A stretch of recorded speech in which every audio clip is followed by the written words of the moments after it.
السلام علیکم، مرکز شفا میں خوش آمدید۔ آج ہم آپ کو منزل کے سننے اور پڑھنے کے فوائد بتاتے ہیں۔ اس ویڈیو کو آخر تک لازمی دیکھیں کیونکہ بتائے گئے عمل اور نسخے سے انشاءاللہ شفا آپ کا مقدر بنے گی۔ نقش و تعویذات کے مقابلہ میں آیات قرآنیہ اور وہ دعائیں جو حدیث پاک میں وارد ہوئی ہیں یقیناً بہت زیادہ مفید اور مؤثر ہیں۔ عملیات میں انہی چیزوں کا اہتمام کرنا چاہیے۔ فخر رسول صلی اللہ علیہ وآلہ وسلم نے دینی یا دنیاوی کوئی حاجت اور غرض ایسی نہیں چھوڑی جس کے لیے دعا کا طریقہ نہ تعلیم فرمایا ہو۔ اسی طرح بعض مخصوص آیات کا مخصوص مقاصد کے لیے پڑھنا مشائخ کے تجربات سے ثابت ہے۔ یہ منزل آسیب، سحر اور بعض دوسرے خطرات سے حفاظت کے لیے ایک مجرب عمل ہے۔ یہ آیات کسی قدر کمی بیشی کے ساتھ القول الجمیل اور بہشتی زیور میں لکھی ہیں۔ القول الجمیل میں حضرت شاہ ولی اللہ محدث دہلوی قدس سراہ تحریر فرماتے ہیں۔ یہ 33 آیات ہیں جو جادو کے اثر کو دفع کرتی ہیں اور شیاطین اور چوروں اور درندے جانوروں سے پناہ ہو جاتی ہے۔ اور بہشتی زیور میں حضرت تھانوی رحمۃ اللہ علیہ تحریر فرماتے ہیں کہ اگر کسی پر آسیب کا شبہ ہو تو آیات ذیل لکھ کر مریض کے گلے میں ڈال دیں اور پانی پر دم کر کے مریض پر چھڑک دیں، اور اگر گھر میں اثر ہو تو ان آیات کو پانی پر پڑھ کر گھر کے چاروں گوشوں میں چھڑک دیں۔ ہمارے گھر کی مستورات کو یہ مشکل پیش آتی کہ جب وہ کسی مریضہ کے لیے اس منزل کو تجویز کرتی تو اصل کتاب میں نشان لگا کر یا نقل کرا کر دینی پڑتی تھی۔ اسی لیے خیال ہوا کہ اگر اس کو علیحدہ مستقل طبع کرا دیا جائے تو سہولت ہو جائے گی، اور یہ بات بھی قابل لحاظ ہے کہ عملیات اور دعاؤں میں زیادہ دخل پڑھنے والے کی توجہ اور یکسوئی کو ہوتا ہے۔ جتنی توجہ اور عقیدت سے دعا پڑھی جائے اتنی ہی مؤثر ہوتی ہے۔ اللہ کے نام اور اس کے کلام پاک میں بڑی برکت ہے۔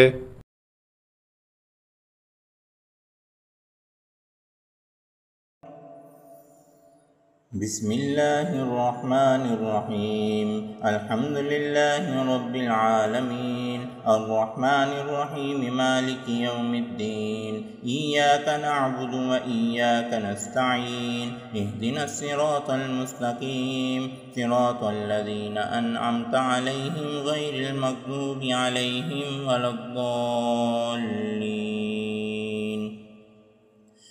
بسم اللہ الرحمن الرحیم، الف لام میم، ذالک الکتاب لا ریب فیہ ھدی للمتقین، الذین یؤمنون بالغیب ویقیمون الصلاة ومما رزقناہم ينفقون، والذین یؤمنون بما انزل الیک وما انزل من قبلک وبالآخرة هم یوقنون، اولئک علی ھدی من ربہم واولئک هم المفلحون۔ وإلہکم الہ واحد لا الہ الا هو الرحمن الرحیم، اللہ لا الہ الا هو الحی القیوم، لا تأخذه سنة ولا نوم له ما في السماوات وما في الأرض من ذا الذي يشفع عنده إلا بإذنه يعلم ما بين أيديهم وما خلفهم ولا يحيطون بشيء من علمه إلا بما شاء وسع كرسيه السماوات والأرض ولا يؤوده حفظهما وهو العلي العظيم. لا إكراه في الدين قد تبين الرشد من الغي فمن يكفر بالطاغوت ويؤمن بالله فقد استمسك بالعروة الوثقى لا انفصام لها والله سميع عليم. الله ولي الذين آمنوا يخرجهم من الظلمات إلى النور والذين كفروا أولياءهم الطاغوت يخرجونهم من النور إلى الظلمات أولئك أصحاب النار هم فيها خالدون. لله ما في السماوات وما في الأرض وإن تبدوا ما في أنفسكم أو تخفوه يحاسبكم به الله فيغفر لمن يشاء ويعذب من يشاء والله على كل شيء قدير. آمن الرسول بما أنزل إليه من ربه والمؤمنون كل آمن بالله وملائكته وكتبه ورسله لا نفرق بين أحد من رسله وقالوا سمعنا وأطعنا غفرانك ربنا وإليك المصير. لا يكلف الله نفسا إلا وسعها لها ما كسبت وعليها ما اكتسبت ربنا لا تؤاخذنا إن نسينا أو أخطأنا ربنا ولا تحمل علينا إصرا كما حملته على الذين من قبلنا ربنا ولا تحملنا ما لا طاقة لنا به واعف عنا واغفر لنا وارحمنا أنت مولانا فانصرنا على القوم الكافرين. شهد الله أنه لا إله إلا هو والملائكة وأولو العلم قائما بالقسط لا إله إلا هو العزيز الحكيم. قل اللهم مالك الملك تؤتي الملك من تشاء وتنزع الملك ممن تشاء وتعز من تشاء وتذل من تشاء بيدك الخير إنك على كل شيء قدير. تولج الليل في النهار وتولج النهار في الليل وتخرج الحي من الميت وتخرج الميت من الحي وترزق من تشاء بغير حساب. إن ربكم الله الذي خلق السماوات والأرض في 6 أيام ثم استوى العرش يغشي الليل النهار يطلبه حثيثا والشمس والقمر والنجوم مسخرات بأمره ألا له الخلق والأمر تبارك الله رب العالمين. ادعوا ربكم تضرعا وخفية إنه لا يحب المعتدين ولا تفسدوا في الأرض بعد إصلاحها وادعوه خوفا وطمعا إن رحمة الله قريب من المحسنين.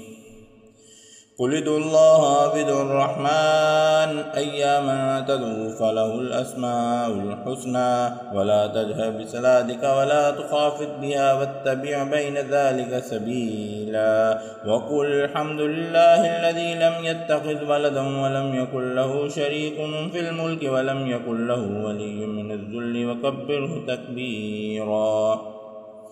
أفحسبتم أنما خلقناكم عبثا وأنكم إلينا لا ترجعون فتعالى الله الملك الحق لا إله إلا هو رب العرش الكريم. ومن يدع مع الله إلها آخر لا برهان له به فإنما حسابه عند ربه إنه لا يفلح الكافرون. وقل رب اغفر وارحم وأنت خير الراحمين. بسم الله الرحمن الرحيم والصافات صفا فالزاجرات زجرا فالتاليات ذكرا إن إلهكم لواحد رب السماوات والأرض وما بينهما ورب المشارق إنا زينا السماء الدنيا بزينة الكواكب وحفظا من كل شيطان مارد لا يسمعون إلى الملأ الأعلى ويقذفون من كل جانب دورا ولهم عذاب واسب إلا من خطف الخطفة فأتبعه شهاب ثاقب فاستفتهم أهم أشد خلقا أم من خلقنا إنا خلقناهم من طين لازب يا معشر الجن والإنس إن استطعتم أن تنفذوا من أقطار السماوات والأرض فانفذوا لا تنفذون إلا بسلطان فبأي آلاء ربكما تكذبان يرسل عليكم أشواظ من نار ونحاس